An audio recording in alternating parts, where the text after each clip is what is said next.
படத்தோட பேர் பிரிக். இந்த படத்தோட கான்செப்ட் செமையாக இருக்கும். ஓகே, ஸ்பாயில் பண்ண விரும்பல, படத்தை வந்து ஆரம்பிச்சிடலாம். படத்தோட ஹீரோ வந்து பேர் டிம்மு. இவர் வந்து ஒரு கேமிங் இண்டஸ்ட்ரியில் ஒரு ப்ரோக்ராமராக வந்திருப்பார். இவங்களுக்கு நிறைய டார்கெட்ஸ் இந்த மாதிரி வந்து கொடுத்துக்கிட்டு இருக்கிறதுனால இவர் ரொம்ப ரொம்ப ப்ரெஷரில் இருப்பார். இவங்களுக்கு ஒரு கேர்ள் ஃப்ரெண்ட் இருக்குது. அவங்களோட பேர் ஒலிவியா. இவங்களுக்கு 2 வருஷத்துக்கு முன்னாடி மேரேஜ்லாம் நடந்திருக்கு. ஒரு சில காரணத்தினால இவங்க பிரிஞ்சு வாழ்ந்துக்கிட்டு இருக்காங்க. என்ன ஒரு காரணம்னா இவங்களுக்குள்ள நல்ல பாண்டிங் இருந்திருக்கு. இவருக்கு கொஞ்சம் ஒர்க் ப்ரெஷரில் வந்து இவங்க ஒய்ஃப்க்கு அபார்ஷன் ஆனது கூட தெரியாமல் வேலையை மட்டும் பார்த்துக்கிட்டு இருந்திருப்பாரு. ஸோ அதனால் இவங்களுக்குள்ள ஒரு பிரிவினை ஏற்பட்டு இப்போ 2 பேரும் வந்து பிரிஞ்சு வாழ்ந்துக்கிட்டு இருக்காங்க. இப்பவும் ஒர்க் தான் பார்த்துக்கிட்டு இருக்காரு. ஒர்க் பார்த்துக்கிட்டு இருக்கும்போது ஒரு ஈயை வந்து ஒரு கிளாஸில் வந்து பிடிச்சி வச்சுருப்பாரு.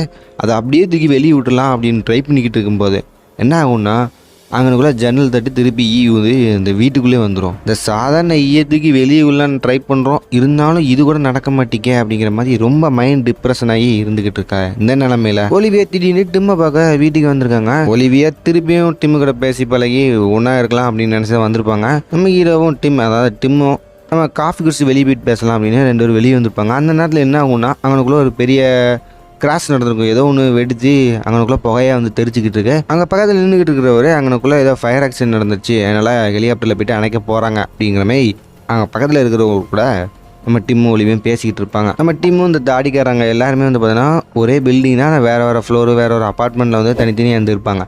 ஓகே, இந்த சீனை கட் பண்ணணும்னா நம்ம டிம்மு ஒலிவியாவும் அவங்க 2 வருஷத்துக்கு முன்னாடி அவங்க மெமரிஸ்லாம் ஸ்பெண்ட் பண்ண ஒரு வேனுக்குள்ளே இப்போ உள்ளே என்ட்ரு ஆகிட்டாங்க. நம்ம ஒலிவியாவே பேச ஸ்டார்ட் பண்ணுறாங்க. நமக்குள்ளே ஏகப்பட்ட கசப்பான நினைவுகள்லாம் இருக்குது, அது எல்லாத்தையும் மறந்துட்டு புதுசாக லைஃப்பை ஸ்டார்ட் பண்ணலாம். நம்ம பழசெல்லாம் மறக்கிற மாதிரி நம்ம ஒரு லாங் ட்ரிப் வந்து போகலாம். நான் வேணால் அரேஞ்ச் பண்ணுறேன், இன்றைக்கி நைட்டே நம்ம வந்து உடனே கிளம்பிடலாம் அப்படிங்கிற மாதிரி பேசிக்கிட்டு இருக்கேன். டிம் என்ன சொல்லிடுறேன்னா இன்றைக்கி எனக்கு முக்கியமான வேலை இருக்குது, நம்ம நெக்ஸ்ட் வீக்கில் பிளான் பண்ணிக்கலாம் அப்படிங்கிற மாதிரி மூஞ்சில் அடித்த மாதிரி சொல்லிடுவான். நைட்டு ஃபுல்லாக ஒலிவியா ரொம்ப ஃபியூச்சர் பற்றி திங்க் பண்ணிக்கிட்டே இருப்பா. அந்த நேரத்தில் என்ன ஆகுன்னா அவங்க பில்டிங்கை சுற்றி சம்திங் ஏதோ ஸ்மோக் மாதிரி வந்து க்ரியேட் ஆகுது. இவங்க பில்டிங்கே கன்ஸ்ட்ரக்ஷன் ஒர்க்கில் தான் இருக்குது. இவங்க பில்டிங்குள்ளேயே இன்பில்டாகவே நிறைய இடத்துல கேமராஸ்லாம் வந்து ஃபிக்ஸ் பண்ணியிருக்காங்க. இது டிம்முக்கும் தெரியாது, ஒலிவியாவுக்கும் தெரியாது. இது எல்லாமே டிம்மையும் ஒலிவியாவும் வாட்ச் பண்ணிக்கிட்டு தான் இருக்குது. கரெக்டாக காலையில் ஒரு 6 மணி ஆகுது. ஒலிவியா இவன் கூட இனிமேல் வந்து வாழ முடியாது, இவ்வளோ நாள் கோச்சிக்கிட்டு இருந்தோம், இனிமேல் வந்து ஃபுல்லாகவே டைவர்ஸ் பண்ணிடலாம் அப்படின்னு முடிவு எடுத்துகிட்டு அவள் பேக்கிங்லாம் பேக் பண்ணிவிட்டு சாரி டிம்மு, இதுக்கு மேலே நமக்கு செட் ஆகாதுன்னு நினைக்கிறேன், நான் வந்து இந்த இடத்த விட்டு கிளம்புறேன், இன்னும் மூஞ்சிலே முழிக்க மாட்டேன் அப்படிங்கிற மாதிரி டிப்புன்னு கதவை திறந்து வெளியே போக பார்க்கா. ஆனால் அங்கனுக்குள்ளே எவனோ செங்கலை வச்சு அடைச்ச மாதிரி ஃபுல்லாக வந்து பிளாக் பண்ணியிருக்குது. டிம்மு, நான் போகக்கூடாது, நீனே ஏதோ பண்ணிட்டா, ஒழுங்காக அந்த கல்லெல்லாம் எடுத்து நீ தூர போட்டுட்டு என்னைய வெளியே போக விடு அப்படிங்கிற மாதிரி டென்ஷன் ஆகிட்டு இருக்கா. டிம்மு, நானே வீட்டுக்கு வெளியே எவனை செவத்தை கட்டி விட்டான், நானே டென்ஷனில் இருக்கேன், நீ உண்டுன்னு புலம்பிக்கிட்டு இருக்காதா, என்ன ஏதுன்னு பார்ப்போம் அப்படின்னு கதவை திறந்து யார்ட்ட ஹெல்ப் பண்ணிக்கலாம் அப்படின்ற மாதிரி கதவை ஓப்பன் பண்ணுவாங்க. அந்த ஒரு ஜன்னல்லையும் இதே மாதிரி பிளாக் பண்ணியிருக்காங்க. சரி, ஓகே, ஜன்னலை தான் பிளாக் பண்ணியிருக்காங்க, வேறு எதுலையா ட்ரை பண்ணி பார்க்கலாம் அப்படின்ட்டு ஒவ்வொரு இடமா எந்தெந்த இடத்துலலாம் ஸ்பேஸ்லாம் இருக்குது, அதாவது ஜன்னல் இருக்கோ எல்லா இடத்தையும் ஓப்பன் பண்ணி வைக்காங்க. எல்லா இடமும் இப்படி தான் இருக்குது. என்னடா இது நைட்டு எவன்டா செங்கல் வச்சு கட்டினது அப்படிங்கிற மாதிரி ரொம்ப டென்ஷன் ஆகி ஒரு எத்துறா பாருங்க. அவன் கால் வலிக்க அங்கிட்டாக்கில் போயிடறான். நம்ம டிம்மு முடிஞ்ச அளவுக்கு தள்ளி பார்க்கான், ஒன்றும் வாய்ப்பில்லை. செல்லில் டவரும் இல்லை, யாருக்கும் ஃபோனும் போக மாட்டேங்கி. டிம்மு, ஓகே நம்ம இடிச்சு ஓடது தள்ளி பார்க்கலாம் அப்படின்னு மாதிரி அவனும் அடிச்சு தள்ளி பார்க்கான், ஒன்றும் ஆகலை, வேலைக்கே கதைக்கே இல்லை. டிம்மு டார்ச் அடிச்சு பார்க்கலாம் அப்படின்னு பக்கத்தில் மொபைல் ஃபோன் கொண்டு போகிறான். நம்ம மொபைல் ஃபோனே சம்திங் ஏதோ கிளிச் ஆகுது, ஏதோ ஒன்று இருக்குது அப்படின்னு மாதிரி பார்த்துட்டான். இப்போ ஒலிவியா கீழே ஒரு ட்ரில்லிங் மிஷின் கிடச்சிடும். அந்த ட்ரில்லிங் மிஷின் வச்சு ஓட்டப்பட்டால் இந்த இடத்தோட நான் வெளியே போயிடுவேன் அப்படின்னு ஓட்டையை போட ஆரம்பிக்கேன். ஆனால் சம்திங் ஏதோ அன்யூஸ்வலாக இருக்கேன். அந்த இதில் ஒரு கீரல் கூட இல்லை அந்த பிரேக்கில். ஓகே, வேறு ஏதாவது செகுத்தை கொண்டு ஓட்டை போட்டு நம்ம அந்த செகுத்துலேயே ஓடிடலாம் அப்படின்ற மாதிரி அங்கே ஓட்டை போட்டனாலுமே அந்த பிரேக் வந்து அந்த செகுத்துக்கு முன்னாடி இருக்குது. ஓகே, என்னடா அப்படின்னு யோசிக்கிட்டு இருந்தேன். நிலமையில பக்கத்து ரூம்லேருந்து ஒரு சவுண்டு கேட்கு. அந்த பக்கத்து ரூமை ஓட்டை போட்டு பார்த்தோன்னா பக்கத்து ரூமில் ஓட்டை விழுந்துருது. இப்போது இவங்க ரூமுக்கும் பக்கத்து வீட்டுக்காரங்களுக்கும் ஒரு பெரிய ஹோல்ஸ் இருக்குது. பக்கத்து வீட்டுக்காரங்களோட பேர் ஃபைட்மேன் ஆனா 2 பேர் இருப்பாங்க. 2 பேருக்குள்ளே ஏதோ சண்டை நடக்கும். சண்டையோ வெளியே போக ட்ரை பண்ண முடியாமல் மாட்டிக்கிட்டாங்களோ, அதனால் சண்டை வந்திருக்கலாம் மேபி. ஓகே, இப்போ அதெல்லாம் நமக்கு கதை இல்லை. டிம்முக்கு சுத்தமாக ஒன்றுமே புரியல, மண்டலை சுற்றிக்கிட்டு இருக்கான். ஓகே, தண்ணி குடிக்கலாம் அப்படின்னு வாஷிங் ஷவரை ஓப்பன் பண்ணால் தண்ணி வரல. நீங்களே யோசிச்சு பாருங்க, ஒரு பெரிய இரும்பு ஒரு கூண்டுக்குள்ளே நம்மளை வந்து அடைச்சி போட்ட மாதிரி எப்படி இருக்கும், அதே ஃபீலிங்கில் தான் இப்போ டிம் இருக்கான். நெட்டு இல்லை, தண்ணி இல்லை, ஆக்சிஜனும் கம்மியாக தான் இருக்கும் மேபி ஒரு க்யூப்பில் அடைச்சி போட்டிருந்தேன்னா. இப்போ சிசிடிவி கேமரா வேறு இருக்குது. மேபி நம்ம ஒரு ஏதாவது கேமுக்குள்ளே விளாண்டுக்கிட்டு இருக்கோமா கூட அவன், ஏன்னா ஆல்ரெடி அவன் ஒரு கேம் டிசைனரு, அதனால் அந்த மாதிரி ஒரு தாட்லேயும் இருக்கான்.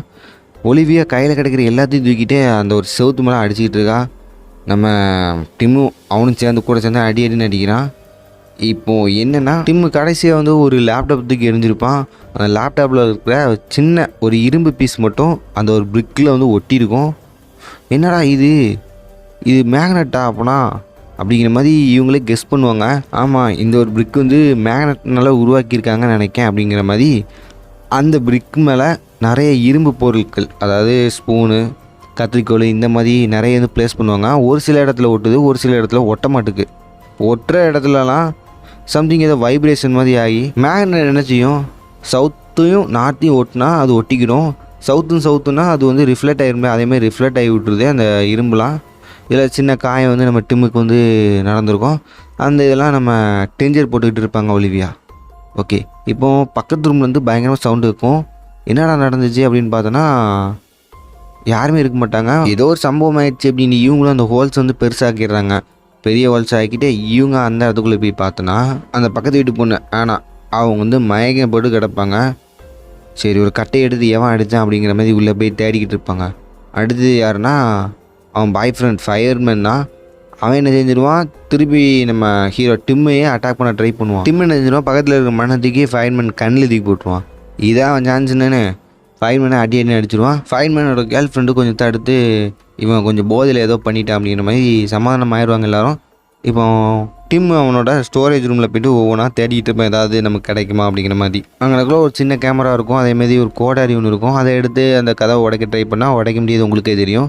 இப்போ என்ன ஆகும்னா, இப்போ உனக்கும் எனக்கும் நடுவில் இருக்கிற வாழை உடைச்சோன்னா ஹோல் சொல்லுது. இப்போ நம்ம கீழேயும் ஃப்ளோர்ஸ் இருக்குது, அந்த ஃப்ளோருக்கு நம்மளால் போக முடியும் தானே அப்படின்ட்டு கீழே செவுத்தை வந்து உடைக்க ஆரம்பிச்சிடுவாங்க. உடைச்சுன்னா ஓட்டு உழுதுங்க. என்னடா நடக்குது அப்படிங்கிற மாதிரி நானும் யோசித்தேன். படத்தை ஃபுல்லாக பாருங்கள், உங்களுக்கு புரியும். இப்போ ஓட்ட போட்ட இடத்துலேருந்து கீழே ஒரு கயிறை கட்டி நம்ம டிம்மு இறங்கிட்டாப்ல. அந்த ரூமில் உள்ள ஓனர், அதாவது ஒரு கிழமை வந்து பார்த்தீங்கன்னா துப்பாக்கியோட டிம்மோட நெத்தியில் நீ யாருன்னு சொல்லணும் உனக்கு கொண்டுருவான் அப்படிங்கிற மாதிரி மிரட்டுவான். ஏன்னா அவனோட இடத்துல ஓட்டையை போட்டு நம்ம டிம்மு இறங்கியிருக்காப்ல. இப்போ அவன் வந்து மிரட்டுறதுல நியாயம் இருக்குது. இப்போ ஒழுங்காக டிம்மு வந்து பதில் சொல்லலைன்னா போட்டுருவாங்க. ஒலிவியா, ஃபயர்மேன், ஆனால் எல்லாருமே கீழே இறங்கிறாங்க. அந்த கிழவன் பக்கத்தில் இன்னொரு பொண்ணு இருக்கும், அதோட பேர் வந்து பார்த்தீங்கன்னா லியரு. ஓகே, இப்போ எல்லாருமே ஓரளவுக்கு ஃப்ரெண்ட்ஸ் ஆகிடுறாங்க. இப்போது இந்த கிழமை வீட்டுக்கு கீழேயும் ஒரு அப்பார்ட்மெண்ட் இருக்கும், ஒரு ஃப்ளோர் இருக்கும். அதை உடச்சி பார்க்காங்க. அந்த லியர் கிழவனோட பேத்தி வந்து பார்த்தோன்னா மெசேஜ் பண்ண ட்ரை பண்ணுது. அவங்களுக்கும் நெட்லாம் கிடைக்கல, எல்லாத்துக்கும் சேம் ப்ராப்ளம் தான். கடைசியாக நம்ம டிம் வந்து ஒரு சிசிடிவி கேமரா வந்து கண்டுபிடிக்கிறான். இந்த கேமரா வந்து பார்த்தோன்னா நம்ம டிம்மு வந்து ரூஃபை உடச்சிட்டு மேலே வந்து கீழே வந்தோம் இல்லையா, அந்த ரூஃபில் தான் அந்த கேமரா வந்து ஒரு லைட் மாதிரி வந்து மாட்டியிருப்பாங்க. இப்போ கேமரா வந்து கண்டுபிடிச்சிட்டான். இந்த கிழவனோட பக்கத்து வீட்டுக்காரர் வந்து ஒரு ஒரு மர்மமானவர்.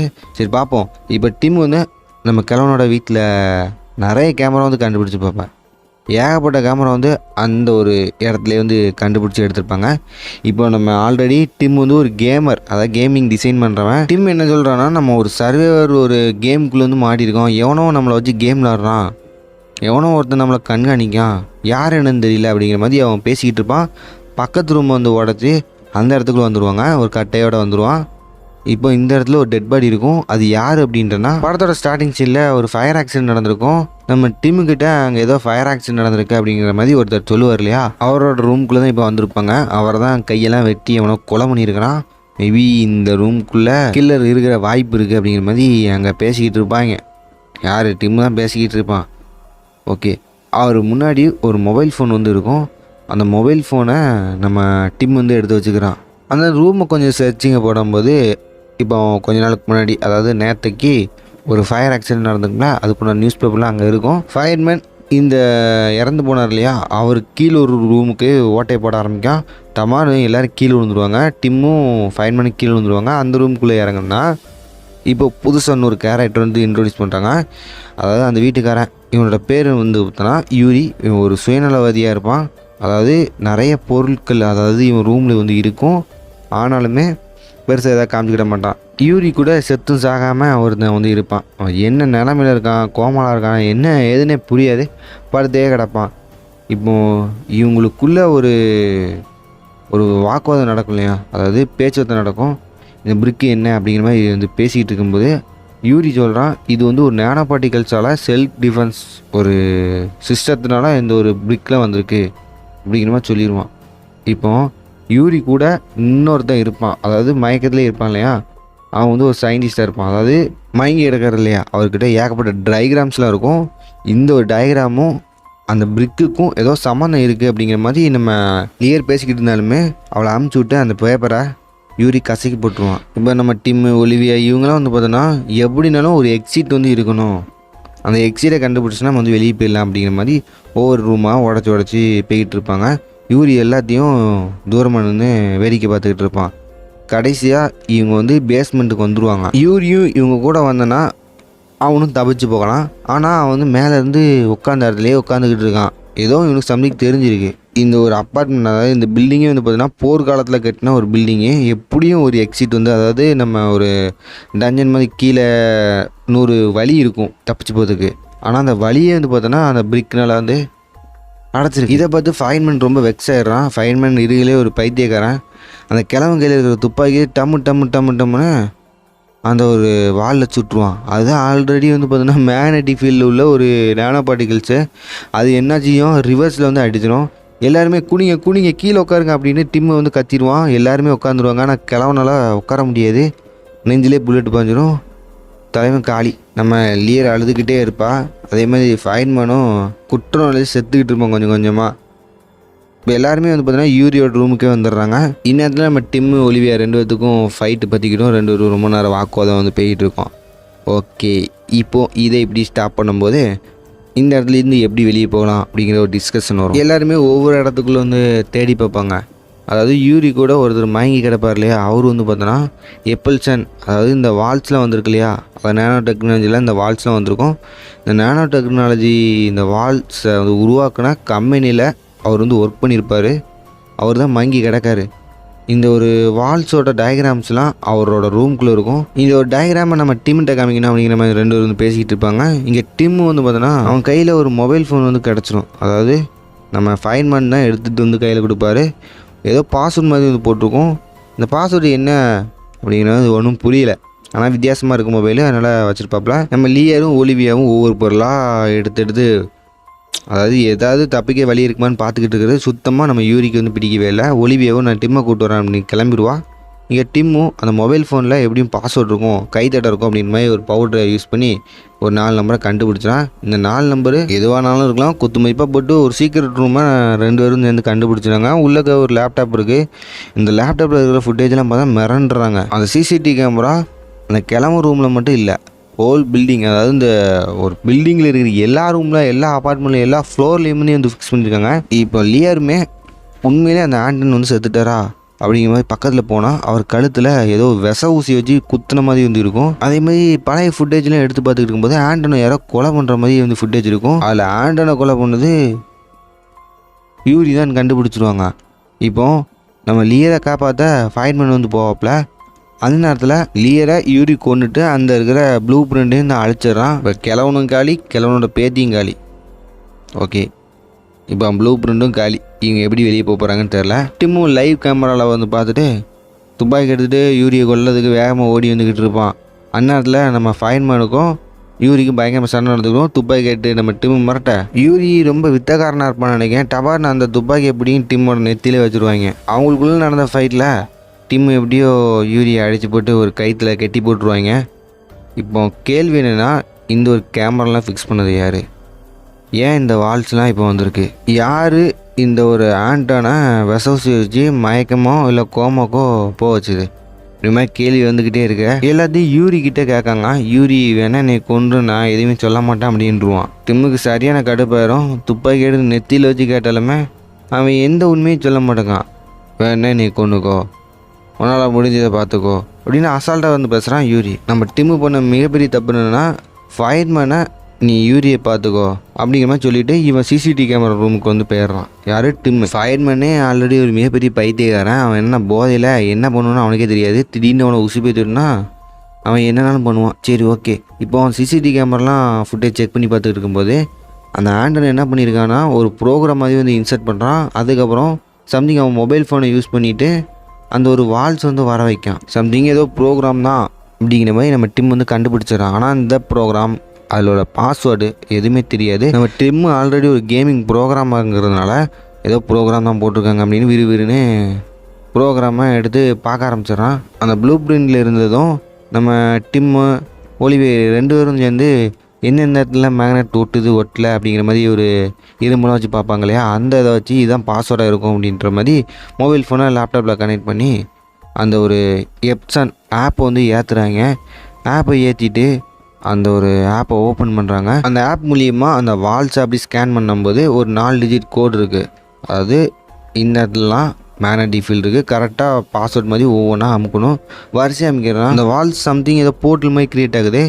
ஓப்பன் ஆன அந்த போர்ட்டலுக்குள்ளே ஃபஸ்ட்டு ஆனா தான் உள்ளே என்ட்ரு ஆகிறா. டிம்மு ராங் பாஸ்வேர்ட் போட்டிருப்பான். போர்ட்டல் வந்து என்ன ஆகுது அப்படின்னா கொலாப்ஸ் ஆயிடுது. கொலாப்ஸ் ஆன அந்த போர்ட்டல் ஆனா உள்ளே இழுக்குது. இவங்களும் வெளியில் இருக்காங்க. அதேமாரி போர்ட்டலும் க்ளோஸ் ஆகிற அந்த நிலைமையில் இவங்களால ஆனாவை காப்பாற்ற முடியல. உடம்பு பாதி, கால் கையெல்லாம் பாதி பாதியாக வந்து தெரிச்சிட்டு ஆனா இறந்துடுறான். இதை பார்த்துட்டு யூரி பயங்கரமாக கேலி பண்ணி சிரிச்சுக்கிட்டு இருந்த நேரத்தில் துப்பாக்கி எடுத்து யூரியை ஃபயர்மேன் போட்டு அவனும் செத்துடுறான். இப்போ மிச்சம் இருக்கிறது டிம்மும் ஒலிவியாவும் தான். டிம்மும் ஒலிவியாவும் பழைய நினைவுகள்லாம் வந்து பேசிக்கிட்டு இருப்பாங்க. எப்படியாவது நம்ம செத்தாலும் பரவாயில்ல, இதுலேருந்து வெளியே போக ட்ரை பண்ணிவிட்டு செத்து போகலாம் அப்படிங்கிற மாதிரி பேசிக்கிட்டு இருப்பாங்க. இவங்க கையில் அந்த ஆப் இருக்கும். அதேமாதிரி ஒவ்வொன்றா போட்டு ட்ரை பண்ணிக்கிட்டு இருப்பாங்க. ஆனால் இப்போ ட்விஸ்ட் என்னென்னா, ஆல்ரெடி சிசிடிவி கேமரா அந்த ரூம் வந்து இவங்களுக்கு இருக்கும். அந்த லைட்டிங்ஸை வச்சு, அதாவது ஆல்ரெடி அந்த ஆண்டன் வந்து என்னென்ன பண்ணானோ எல்லாத்தையும் வந்து பார்த்தோன்னா ரெக்கார்டிங் இருக்கும். அந்த ரெக்கார்டிங்கை வச்சு லைட்டிங்கோட அந்த பிளிங்கிங்கை வச்சு இவங்க வந்து ஓப்பன் பண்ண ட்ரை பண்ணும்போது இந்த யூரினை வந்து புல்லட் பட்டும் சாகலை. பின்னாடி வந்து நம்ம டிம்மை அடித்து போட்டுருவான். ஒலிவியாவும் டிம்மும் அங்கேருந்து எஸ்கேப் ஆகி ஓடி வரும்போது ஒலிவியா கீழே அந்த ஒரு ஃபோனை கொடுத்து நீ பாஸ்வேர்டை போட்டு ஓப்பன் பண்ணி எஸ்கேப் ஆயிரு அப்படிங்கிற மாதிரி சொல்லிடுவான். இங்கே டிம்மும் யூரியும் சண்டை போட்டுக்கிட்டு இருப்பாங்க. ஒரு கட்டத்தில் ஒரு கத்தி எடுத்து டிம்மை யூரி குத்த ட்ரை பண்ணுவான். டிம்மும் ஒலிவியா நீ இந்த இடத்துலேருந்து தப்பிச்சு போயிரு அப்படிங்கிற மாதிரி கத்திக்கிட்டு இருப்பான். ஒலிவியா தப்பிச்சு போனாலுமே டிம் இல்லாமல் அவன் வாழ்க்கை கேள்விக்குறி தான், அர்த்தம் இல்லாததான். ஒரு சுற்றில் எடுத்து யூரியோட மண்டையை வந்து உடச்சிட்றான். யூரி செத்துறான். இப்போ இவங்க 2 பேரும் அந்த போர்ட்டலுக்குள்ளே வந்து என்ட்ராகி இன்னொரு பக்கத்து வழியாக வந்து வெளியே வந்துடுறாங்க. வெளியே வந்து பார்த்தோன்னா அந்த ஒரு ஹோல் சிட்டியை வந்து பார்த்தோன்னா இந்த பிரிக்னால் மூடி இருக்கு. என்ன ஒரு ரீசன் அப்படின்னு வந்து பார்த்தோன்னா அந்த ஒரு self defencing system all over சிட்டிக்குள்ளேயே வந்து ஃபிக்ஸ் பண்ணியிருக்காங்க கவர்மெண்ட் மூலியமாக. இப்போ எல்லா இடத்துலையும் பிரிக் இருக்குது. இப்போ அதுக்குள்ளே மாட்டின மக்கள்லாம் என்னானாங்க அப்படிங்கிற மாதிரி எதுவுமே வந்து சொல்லலை. அதேமாதிரி எல்லா ரூம்லேயும் செக்யூரிட்டி கேமராலாம் வந்து வச்சுருப்பாங்க. என்ன ஒரு பர்பஸ்க்காண்டி வச்சாங்க அதையும் வந்து இந்த படத்தில் வந்து தெளிவாக சொல்லலை. இந்த படத்தில் ஃபுல் டீட்டெயில்ஸ் எதுக்குமே வந்து கொடுக்கல. பார்க்கறதுக்கு ஒரு ஸ்குவிட் கேம் மாதிரி எனக்கு ஒரு ஃபீலிங் ஆச்சு. சரி, இந்த படத்தை பற்றி என்ன நீங்கள் மறக்காம கமெண்ட்ஸ் பண்ணுங்கள். இன்னொரு நல்ல படத்தில் சீ பண்ணலாம்.